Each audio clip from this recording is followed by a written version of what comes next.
Welcome to Focus. This segment is an opportunity for us to focus on what matters with people, places, and things. I'm your photographer, Darrell Everidge. Today I'm privileged to sit down with Monroe Mayor John Howard, who talks to us about different aspects of the city, some of the city council's decisions at the last meeting, and what's in store for Monroe for the future.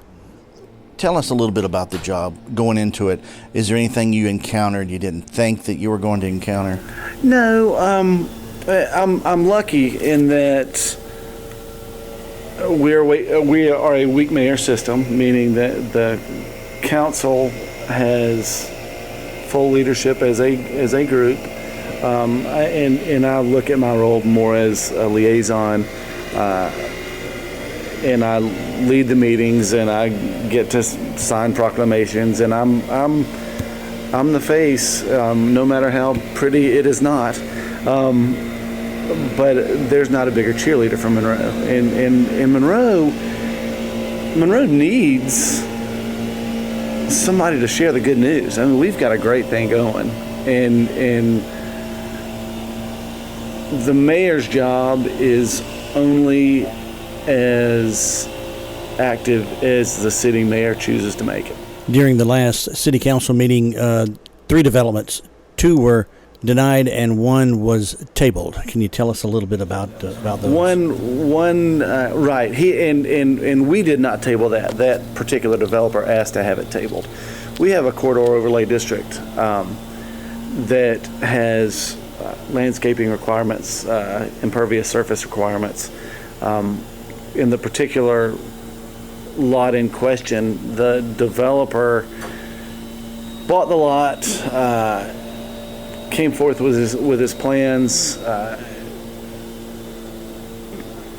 It's my understanding prior to actually going over the overlay district and learning what was needed. So then the apartment complex. No. I'm sorry. This is Church Street. This is the Spring Street project where there was I believe it was a Sport Clips and a chicken place and a T-Mobile. East of Arby's is what. Right. Okay. And it's really the product was just too big for the lot. And I think they're still, I think Darrell and Patrick are still trying to work with it to hammer it out to make it work for the site, and hope we don't lose that developer. So he Mike and Dave Burnby,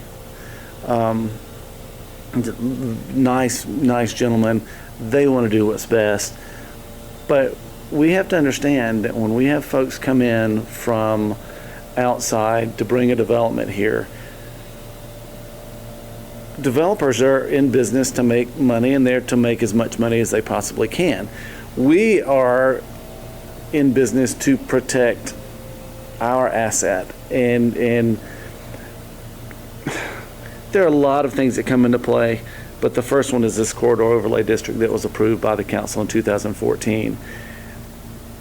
We're not changing the rules of the game as we go. We are playing by the rules that were set forth years ago, and we're trying to adapt and massage to make things fit under those guidelines. This case, I think we are still moving, and we'll lose one of those restaurants. But I think the final product is going to be better. This corridor overlay district was put into effect, number one, because we don't want a concrete jungle. So parking is set in the back. Number two, to have additional landscaping requirements that, not number one, soften the building, but number two, cool the environment. And then number three, you have requirements for the making materials of the building. So a certain amount of brick, a certain amount of stone, no plastics and PVCs. I mean, we're requiring nicer, higher-end materials. And the Burmese were great, and they tried to work with us. It's just we couldn't do it as fast as they had hoped with the plans coming forward and trying to make those guidelines work for them. I hope they'll be back, and I have every confidence that they will. Monroe's in a good position right now. What about the area at 138 and 78th intersection at Walmart? Right. Do you think that it's at its capacity? Is there room over there for more development? There will be room for more development, and I'm also a capitalist. And a libertarian to an extent that, this is my property and I want to do something with it. I want to provide something for the city of Monroe and make money at the same time in the developer's shoes, but I also want to put a product out there that's going to be appealing to the eye, that's going to be easy ingress, egress, connectivity to the surrounding areas.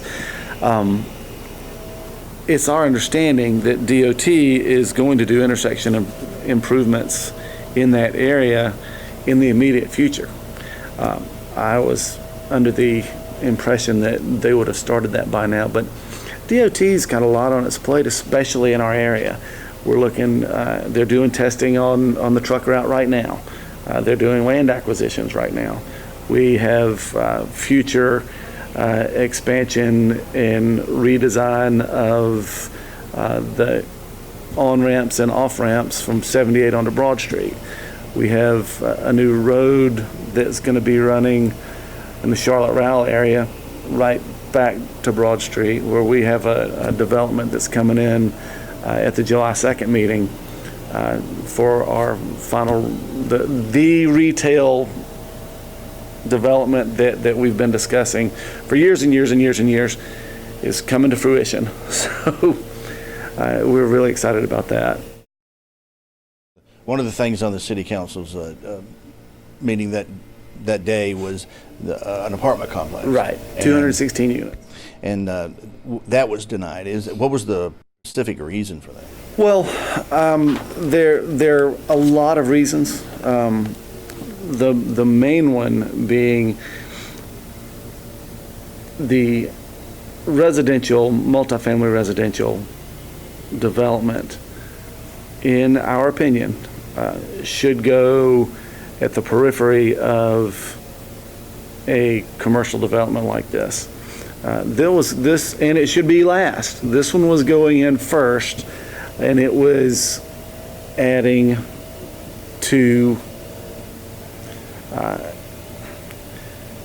traffic to the area prior to having the development. We do see an area, there's property on the periphery where an apartment would be a good fit, but it's just not a good fit there. And mathematically, I don't think that we need to continue to add multifamily residential at a rate that is that will add to our already existing multifamily zoned properties. And I noticed the downtown is just flourishing. It's doing great. Right. And the Mike Cash building was being worked on pretty regular, and then it seems like it's just kind of stopped. Well, it is our understanding that it is still on go. They took the paper down from the windows last week, so there has been stuff happening inside. Dean and Lindsay South seem to be wonderful people. They are moving to the heart of downtown, so they're on go. I just don't know how rapidly they're going to be able to open. But if you look at where we stand right now, we've just opened South on Broad. We have LR Burgers coming. Silver Queen is under construction. The Southern Brewing and Tap Room and Distillery should be open in the next couple of months. I would love by the end of the year Major Humphreys to be open. So it's a lot of commercial / retail development very quickly. And I also know how difficult it is to find subs. So, they could be backed up for various reasons, but we've got every confidence that they'll move forward. And Ian Henderson's moving out of town. He's been Right. here for a good many years. And What's Ian- going to become of that old building? And Ian's a good friend of mine, and I'll miss him. But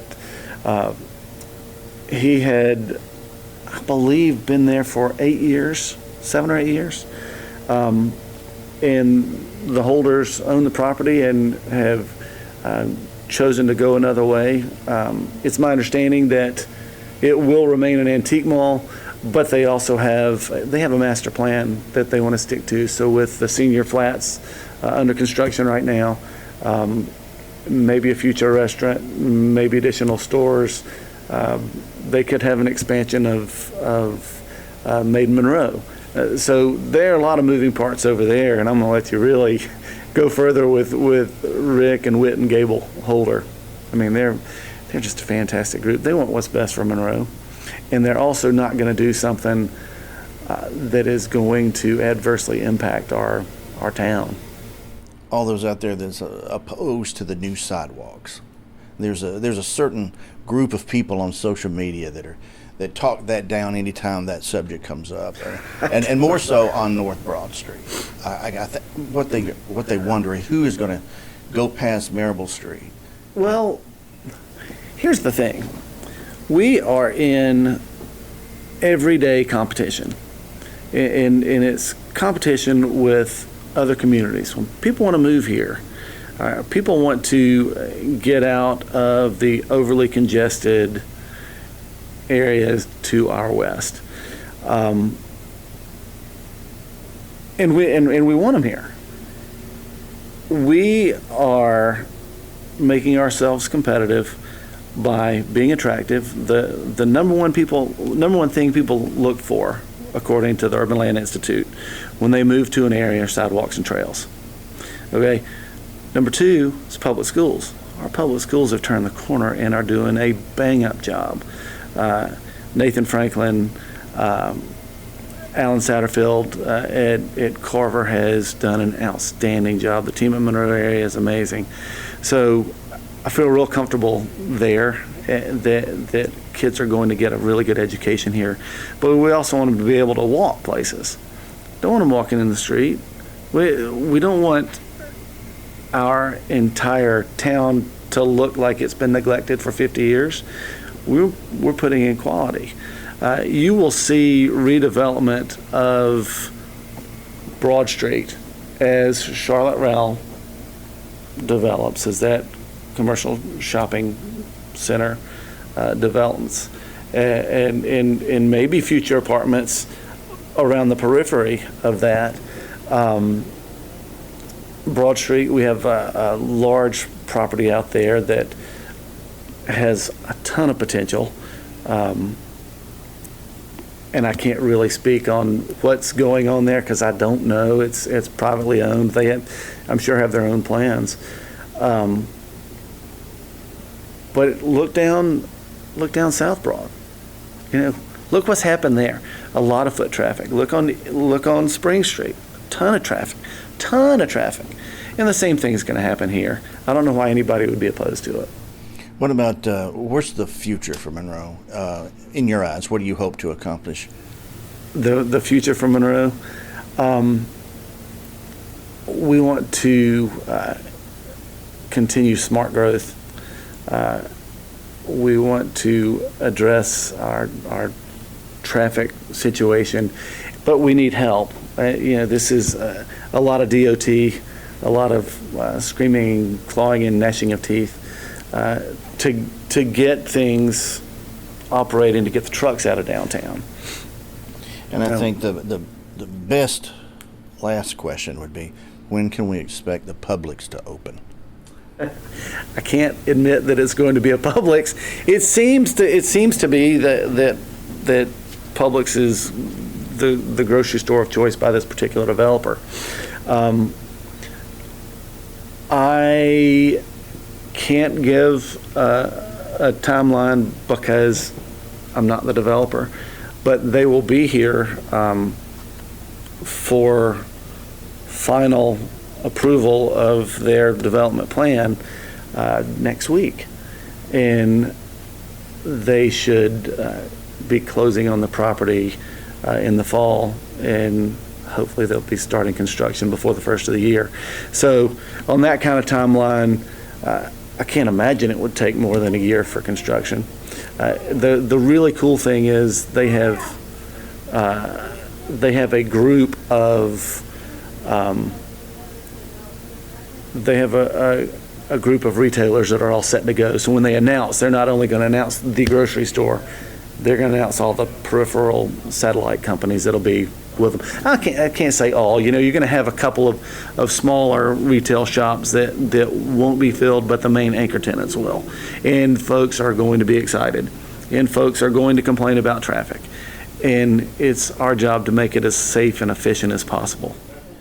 Well, thank you for taking time out of your busy day to be with us today, Mayor. I'm here for you anytime. I appreciate your coming in. And thanks for watching another episode of Focus. Until next time, I'm your photographer, Darrell Everidge.